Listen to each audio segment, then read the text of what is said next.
The Land Where the Blues Began by Alan Lomax. Narrated by Bureaucrat Bayonet. Preface.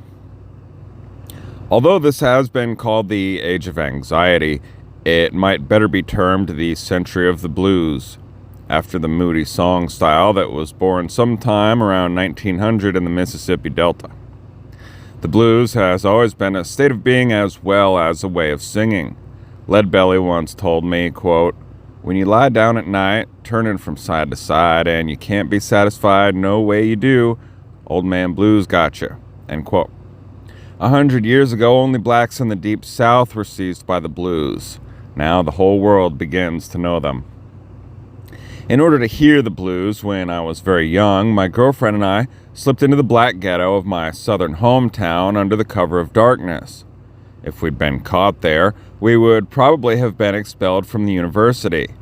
Nowadays, everyone sings and dances to bluesy music, and the mighty river of the blues uncoils in the ear of the planet. Indeed, the blues may have become the best-known tune humans have ever sung. At the same time, all of us are beginning to experience the melancholy dissatisfaction that weighed upon the hearts of the black people of the Mississippi Delta, the land where the blues began. Feelings of enemy and alienation, of orphaning and rootlessness, the sense of being a commodity rather than a person, the loss of love and of family and of place. This modern syndrome was the norm for the cotton farmers and the transient laborers of the Deep South 100 years ago. I'm a poor boy and a long old ways from home. This song arose in a period much like our own. Our species has never been more powerful and wealthy, nor more ill at ease. Homeless and desperate people in America and all over the world live in the shadow of undreamed of productivity and luxury. So it was in the Mississippi Delta in the early years of this century. Boom times in cotton gave a handful of planters easy riches, while the black majority who produced the cotton lived in sordid shanties or roamed from job to job. Some blacks attempted to become free enterprisers, but were so hemmed in by caste barriers that very few succeeded in rising in the world. The rebellious were kept in their place by gun and lynch laws, ruthlessly administered by the propertied. Our times today are similarly out of joint, similarly terrorized.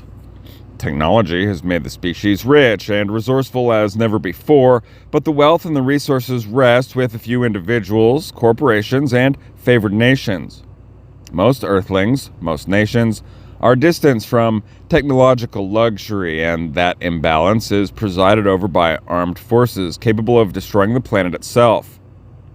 Rage and anxiety pervade the emotions and the actions of both the haves and the have-nots.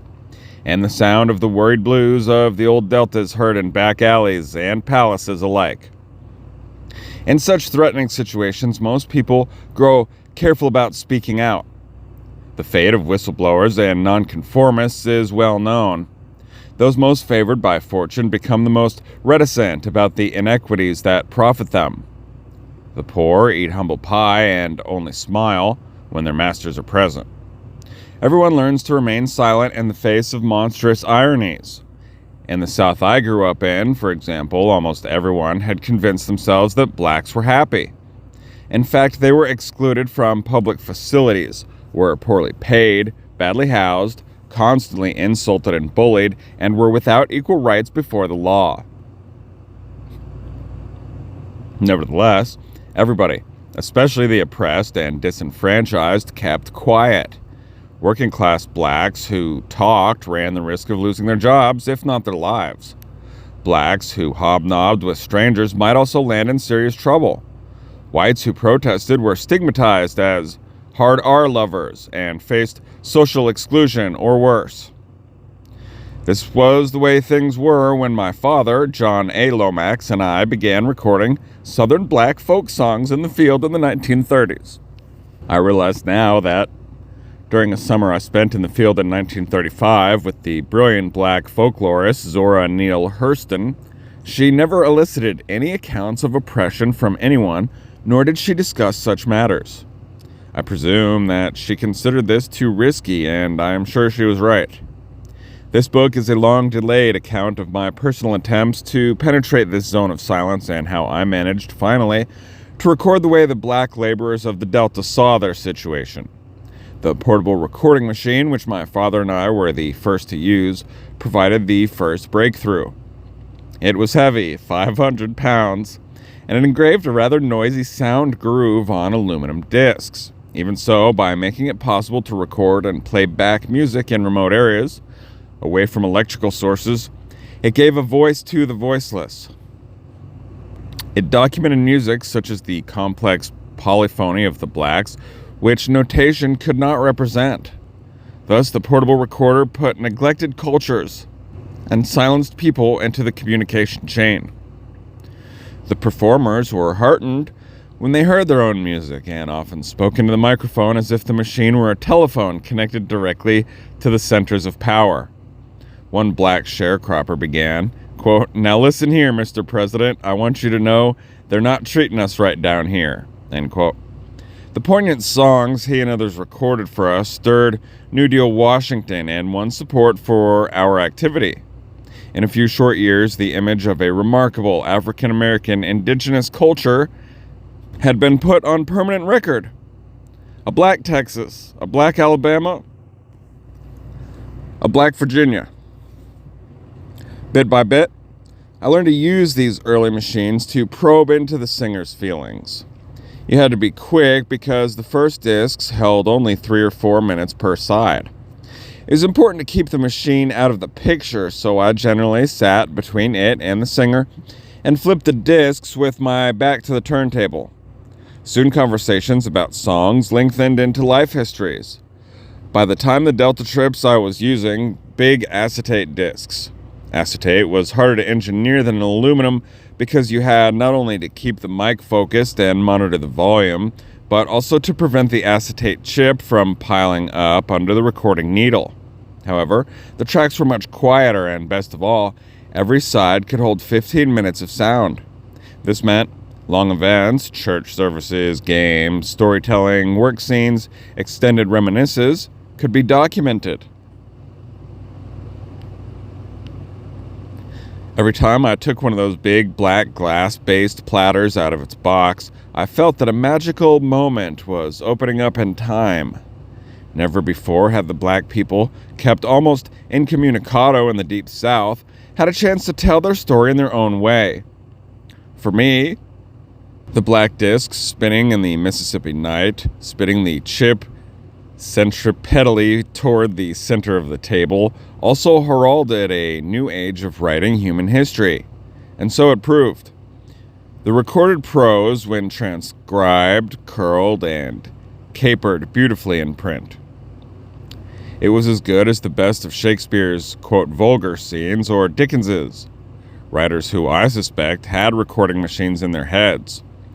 So in the 1930s and 40s, I set down the first oral histories, singing biographies of Leadbelly, of Jelly Roll Morton, of Big Bill, of Vera Hall, and many more. However, I still remained unsatisfied about the candor of my Southern interviews. It was clear that Southern blacks would not readily confide in a white folklorist. Therefore, I approached Fisk University, the Princeton of black colleges, with the idea of doing a joint field study with my department at the Library of Congress. The aim was to establish a center for black folklore studies at Fisk. If prestigious Fisk became involved in folklore work, I reasoned, black intellectuals might overcome their prejudices against the oral traditions of the rural and unlettered blacks, prejudices expressed in searing language by Richard Wright in Black Boy. Moreover, I felt that I would learn much on a biracial trip into the Deep South. Charles Johnson, head of sociology at Fisk, liked my notion of doing a study of an urbanizing Cotton County as a way of accessing the continuing importance of traditions. For this reason, we picked Coahoma County, the cotton capital of the Delta, as the site. The composer John Work agreed to do the musical analyses. Lewis Jones, Johnson's highly skilled field assistant, headed a team to carry out a systematic social survey of folklore over 4 generations. My work, to record the field interviews, was made easy because Lewis and other black members of the team vouched for me. The story of my experiences in Coahoma County fill the first 4 chapters of this book. World War II permanently interrupted Lewis Jones's write-up of the Delta data. For my part, I came away from the study unsatisfied. I felt that although the Fisk survey placed the lore in its temporal social context, it had missed the creative and cultural forces bubbling in the cauldron of the Delta. The penetrating studies of Delta life done in the same period by John Dollard and Hortense Powdermaker depicted in the Delta black majority as passive victims of a complex and cruel system. But these characterizations gave no sense of the creative forces at work in the lower depths of the Delta society. The Fisk study came closer to the people of the Delta, but failed to show that the Mississippi working class, from Richard Wright, so despised, had a dynamic culture that constantly enriched their surroundings. Clearly, these underprivileged blacks had transformed every situation, every aspect of their environment, dance, orchestration, religion, work, speech, making them over in their own image.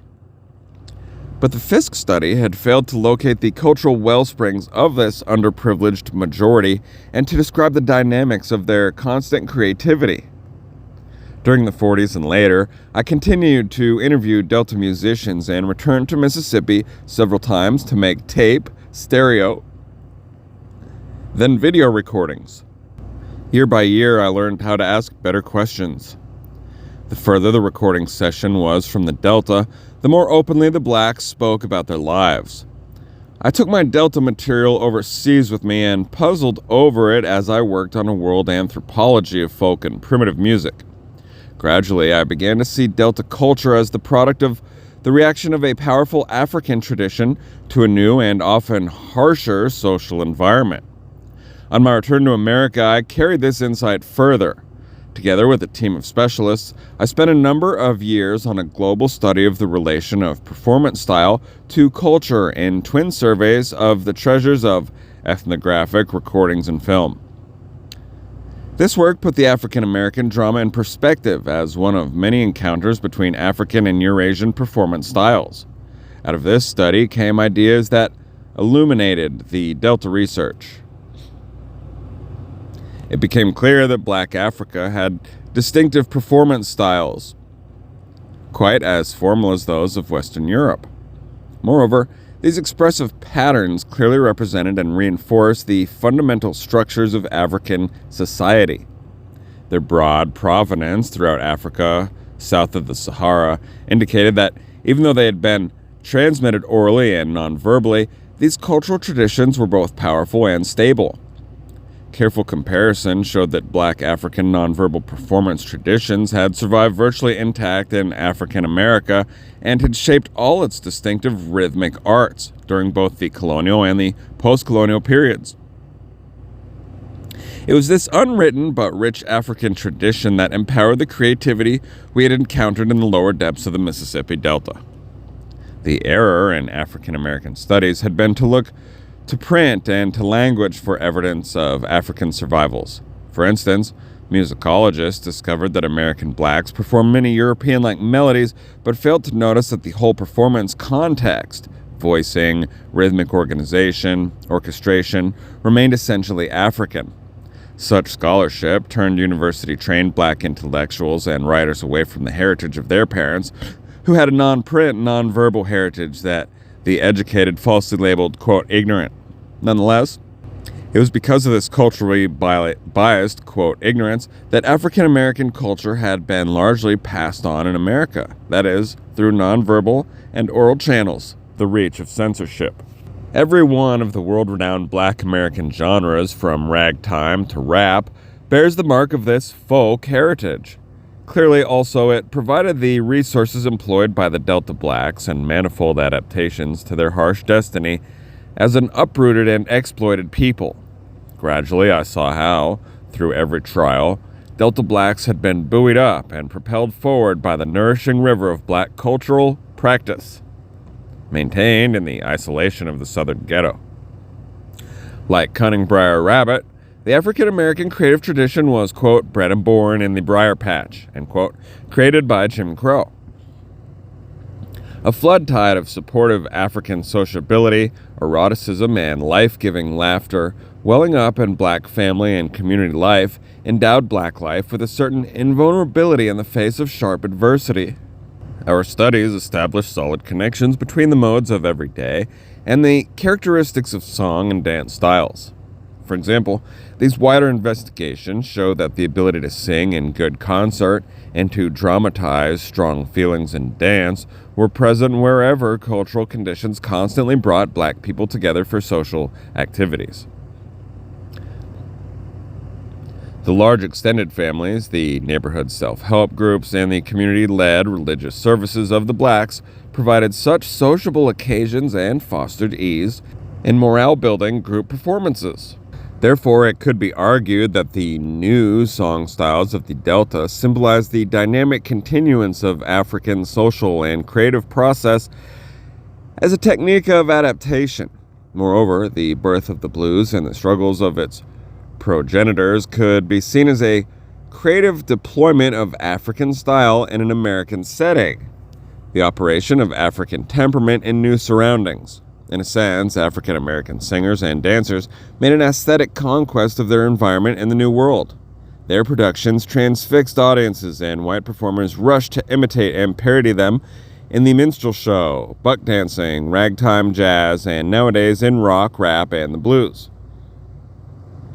It is the gradual discovery of this river of black African tradition flowing through Delta life that gives form to the experiences chronicled in these pages. The field recordings, the life histories, the yellow pages of my field notebooks, the encounters and conversations, often dimly recollected after 50 years, all revealed some bend of the big river where the blues were born.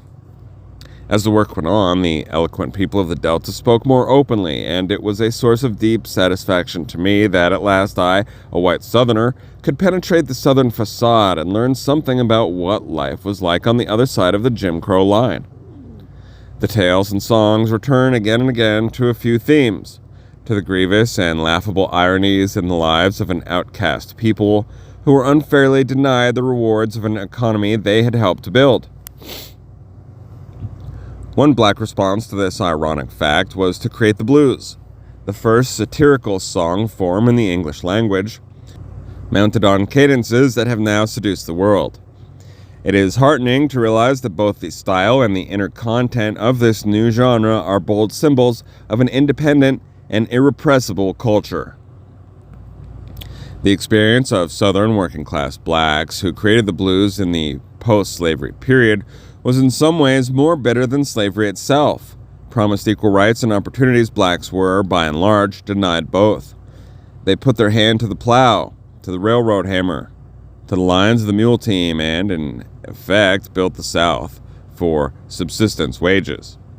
Faulkner's decadent planter class knew how to exploit them, and, when they felt it necessary, resorted to the most savage, exemplary violence to keep these vigorous and ambitious people in line.